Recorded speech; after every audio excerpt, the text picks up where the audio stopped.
Becoming a Paid Caregiver by Bonnie Dickson. In the year before my grandmother moved from an adult family home to a nursing home, my mom and dad traveled to Minnesota 8 times in about 10 months. The adult family home was amazing, but it couldn't handle the myriad of personal things a person needs as their mind slips ever further away. My aunt, who was providing much of that accessory care for my grandmother, lived much closer, but had a stroke during this time and suddenly needed as much care as my grandmother. The trips home and the stroke are just two examples of the cost of providing care for someone else. My mother worried about her mother. I worried the stress would kill mine. A study by AARP and the National Alliance for Caregiving called Caregiving in the U.S. 2020 estimates that nearly 42 million Americans provide care for someone 50 plus, a significant growth from their 2015 study that found about 34 million Americans provided care for someone 50 plus. While no one single factor contributed to this increase, it's likely that it's a confluence of the aging of the American population, especially the baby boomers, a significant workforce shortage in healthcare providers and other long-term care support systems, and an increased effort by states to rely more on community and home-based support systems.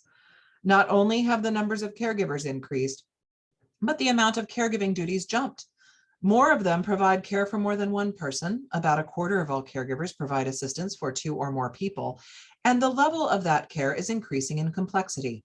It is a time-consuming, today's caregivers provide about 24 hours of care per week, and stressful job that, despite the positive benefits of feeling needed, playing a positive role in a loved one's life, and being able to spend time with that loved one, also wears on a person. That stress can include health problems for the caregiver, such as my aunt's stroke, and financial strain, such as the cost of my parents traveling back and forth. Many caregivers still rely on work, and caregiving can affect what kind of work they have and whether or not they are able to keep the jobs they have due to frequent family leave needs and their own healthcare needs. Instead of building up their own retirements during a time they should be making their most gains in this area, they may instead have to retire early or begin to burn through their own savings and chances for a healthy retirement. One option would be to pay people for the care they provide.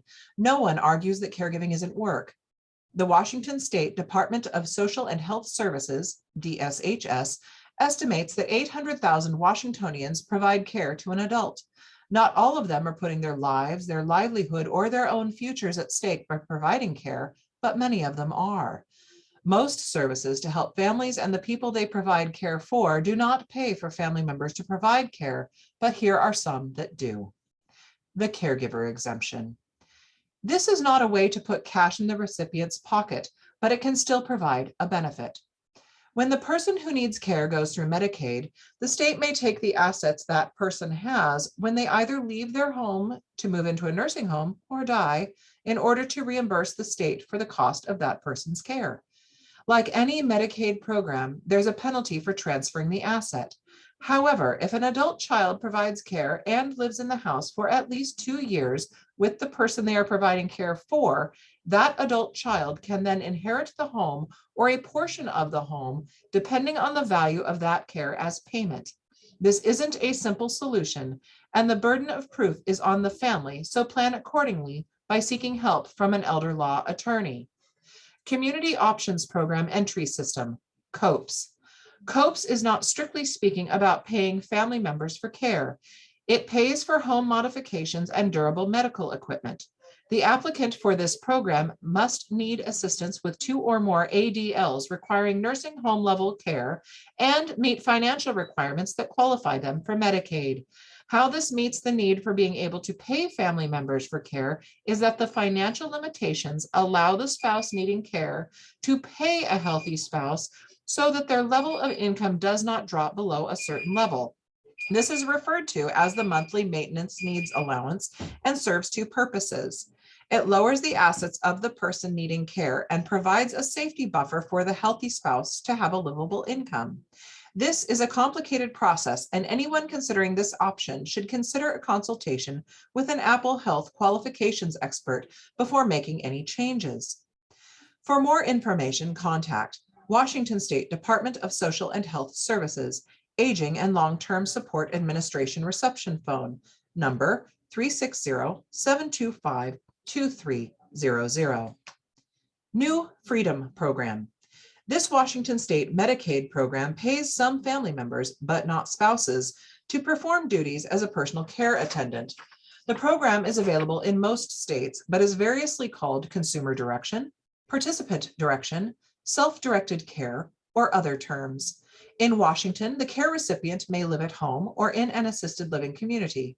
To be eligible, the person receiving care must be 65 plus or else 18 plus and disabled, must require nursing facility level of care, must reside in King or Pierce County, and must be Medicaid eligible.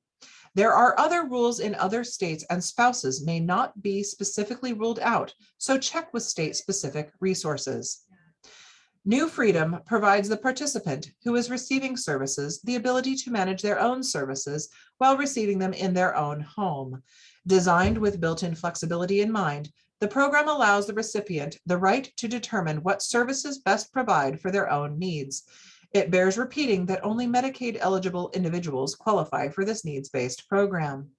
For more information, go to www.payingforseniorcare.com/Washington/new-freedom-program or call King 800-346-9257 or 206-341-7750 or in Pierce 800-442-5129 or 253-476-7200.